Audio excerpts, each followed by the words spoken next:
وما آتاكم الرسول فخذوه وما نهاكم عنه فانتهوا واتقوا الله إن الله شديد العقاب. الحمد لله رب العالمين والصلاة والسلام على أشرف الأنبياء والمرسلين أما بعد.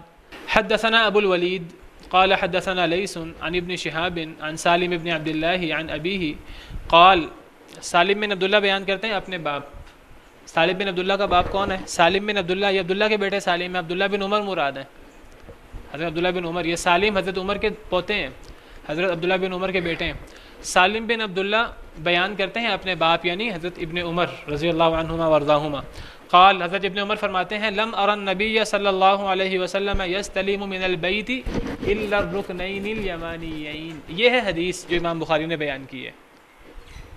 امام بخاری نے پہلے باب قائم کیا. امام بخاری بعض دفعہ باب قائم کرنے کے بعد کچھ اقوال بیان کر دیتے ہیں، اس کے بعد انہوں نے کچھ اقوال بیان کیے ہیں. ایک ابو شعثاء کا، ایک امیر معاویہ کا جو مکالمہ ہوا حضرت ابن عباس سے، اور حضرت ابن زبیر کا قول بیان کر دیا. وہ امام بخاری وہاں حدیث نہیں لائے، اب حدیث لا کر مسئلے کو واضح کیا. پچھلے اقوال سے بات واضح نہیں ہو رہی تھی. پچھلے اقوال سے تو محسوس یہ ہو رہا تھا کہ چاروں کونوں کو چھونا جائز ہے، چاروں کونوں کو چھوا جائے گا. تمام صحابہ کرام دو کو ہی چھوتے تھے. بعض صحابہ کرام کو نہیں پتہ تھا، ان کا موقف یہ تھا چاروں کو ہی چھونا چاہیے. خانہ کعبہ ہے، خانہ کعبہ کی جس طرح آج بھی بہت سے لوگ سمجھتے ہیں کہ جی خانہ کعبہ کا تو ایک ایک جز مقدس ہے، قابل احترام ہے. بالکل ایسے ہی ہے، ایک ایک جز قابل احترام ہے، لیکن اب استلام کس کا ہوگا، مسنون کیا چیز ہے، اصل چیز یہ ہے. خانہ کعبہ کا ایک ایک کونا چھوڑیے، ایک ایک جز، ایک ایک اینٹ جو ہے وہ قابل احترام ہے، لیکن سنت کیا چیز ہے، اصل چیز کیا ہے.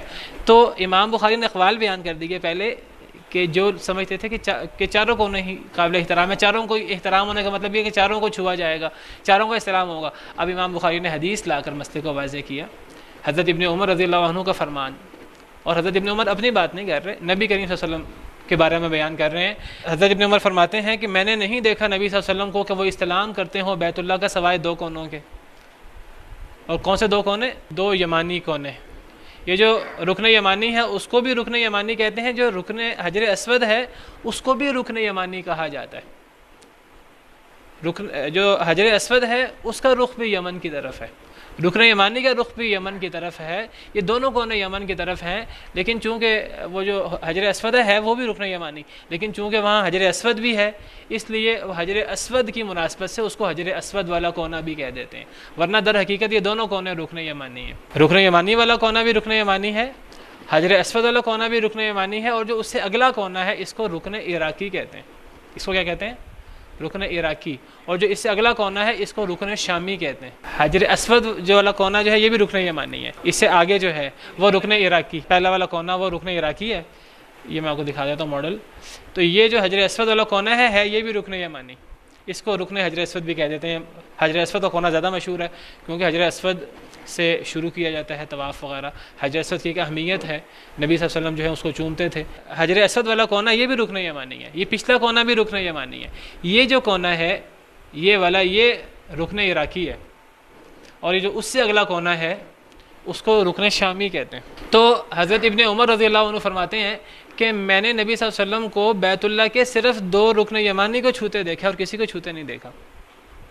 تو اب یہ طے ہو گیا، اب جس کا بھی قول آ جائے نبی صلی اللہ علیہ وسلم کے بعد کس کی قول کی کیا اہمیت رہ جاتی ہے.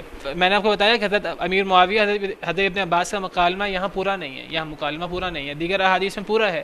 اور وہاں صراحت ہے حضرت معاویہ کو جب حضرت ابن عباس نے حدیث سنائی تو حضرت امیر معاویہ نے حدیث کو قبول کر لیا. اور تمام صحابہ کرام کو جب پتہ لگتا تھا حدیث کا تو وہ قبول کر لیتے تھے. اور جب بھی صحابہ کرام میں اختلاف ہوتا تھا کسی مسئلے میں وہ کسی لا علمی کی وجہ سے ہوتا تھا، اور جیسے ہی ان کو حدیث پتہ لگتی وہ فوراً حدیث کو قبول کر لیتے تھے. صحابہ کرام تو نبی صلی اللہ علیہ وسلم کے اسوہ حسنہ پر عمل کرتے تھے.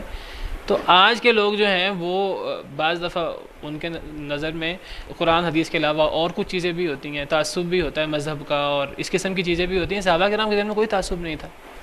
اب دیکھیے حالانکہ امیر معاویہ خلیفہ تھے اس دور میں، خلیفہ کا تو ذہن میں بڑا جو ہے نا وہ سریہ ہوتا ہے سر میں، اور بڑا تکبر ہوتا ہے عام جو بادشاہ ہوتا ہے. لیکن صحابہ کرام جو ہیں وہ حدیث پر عمل کرتے تھے، اور جب ان کو کوئی نصیحت کی جاتی وہ اس پر عمل کرتے تھے.